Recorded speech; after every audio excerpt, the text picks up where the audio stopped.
കൊച്ചിയിൽ സ്പാ കേന്ദ്രീകരിച്ചുള്ള അനാശ്വാസ പ്രവർത്തനങ്ങളുടെ അന്വേഷണം 24 വാർത്തയെ തുടർന്ന് city police commissioner Putta Vimaladitya അറസ്റ്റിലായ 2 പോലീസുകാർക്കും സ്പാ നടത്തിപ്പിൽ നേരിട്ട് പങ്കാളിത്തമുണ്ടെന്നും കണ്ടെത്തിയിട്ടുണ്ട്. ഇരുവരെയും സസ്പെൻഡ് ചെയ്തെന്നാണ് സിറ്റി പോലീസ് കമ്മീഷണർ വ്യക്തമാക്കിയത്. എസ് ശ്യാംകുമാർ കൊച്ചിയിൽ നിന്ന് വാർത്ത വിശദാംശങ്ങളുമായി ചെയ്യുന്നു. ശ്യാം, നമ്മൾ ഈ മോക്ഷ സ്പായുമായി ബന്ധപ്പെട്ടൊരു വാർത്ത ചെയ്തിരുന്നു. കൊച്ചിയിൽ ഇത്തരത്തിൽ നിരവധി സ്പാകൾ പുറത്തു നിന്ന് ദൂരെ നോക്കിയാൽ സ്പാ മാത്രമാണ്, പക്ഷെ അകത്ത് നടക്കുന്നത് അനാശ്വാസ പ്രവർത്തനമാണെന്ന വാർത്താ വിവരം പുറത്തു കൊണ്ടുവന്ന നമ്മളാണ്. ഇതിന് പിന്നാലെ ഇപ്പോൾ പരിശോധന കർശനമാക്കാനാണ് തീരുമാനം.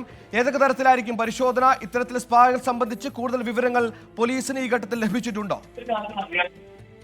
ഈ കേസുമായി ബന്ധപ്പെട്ട് നേരത്തെ നമ്മൾ നൽകിയ വാർത്ത 24 നൽകിയ വാർത്തയിലായിരുന്നു മോക്ഷ സ്പായിൽ തന്നെ അനാശാസ്യ പ്രവർത്തനങ്ങൾ നടക്കുന്നു എന്നുള്ളത് പുറത്തു കൊണ്ടുവന്നത്. പിന്നീട് ഈ വിവരങ്ങൾ കേന്ദ്രീകരിച്ച് പോലീസ് നടത്തിയ അന്വേഷണത്തിലാണ് ഇന്നലെ മോക്ഷ സ്പായിൽ പരിശോധന നടക്കുകയും 8 പേരെ അറസ്റ്റ് ചെയ്യുകയും ചെയ്തിരിക്കുന്നത്.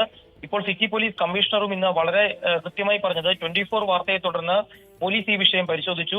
നഗരത്തിലെ സ്പാകളിൽ അനാശാസ്യ പ്രവർത്തനങ്ങൾ നടക്കുന്നതായി കണ്ടെത്തി. അതിനെ തുടർന്ന് അറസ്റ്റ് രേഖപ്പെടുത്തി എന്നുള്ളതാണ് പറഞ്ഞിരിക്കുന്നത്. നഗരത്തിലെ മറ്റ് സ്പാകൾ ഉൾപ്പെടെ പരിശോധനകൾ ഉണ്ടാകുമെന്നും പോലീസ് അറിയിച്ചിട്ടുണ്ട്. ഏതായാലും 24 പുറത്തുവിട്ട ഒരു വാർത്തയിലാണ് ഇപ്പോൾ സിറ്റി പോലീസ് കമ്മീഷണർ നടപടി സ്വീകരിക്കുകയും അത് 24 വാർത്തയെ തുടർന്നാണ് നടപടിയെന്ന് പറയുകയും ചെയ്തിരിക്കുന്നത്.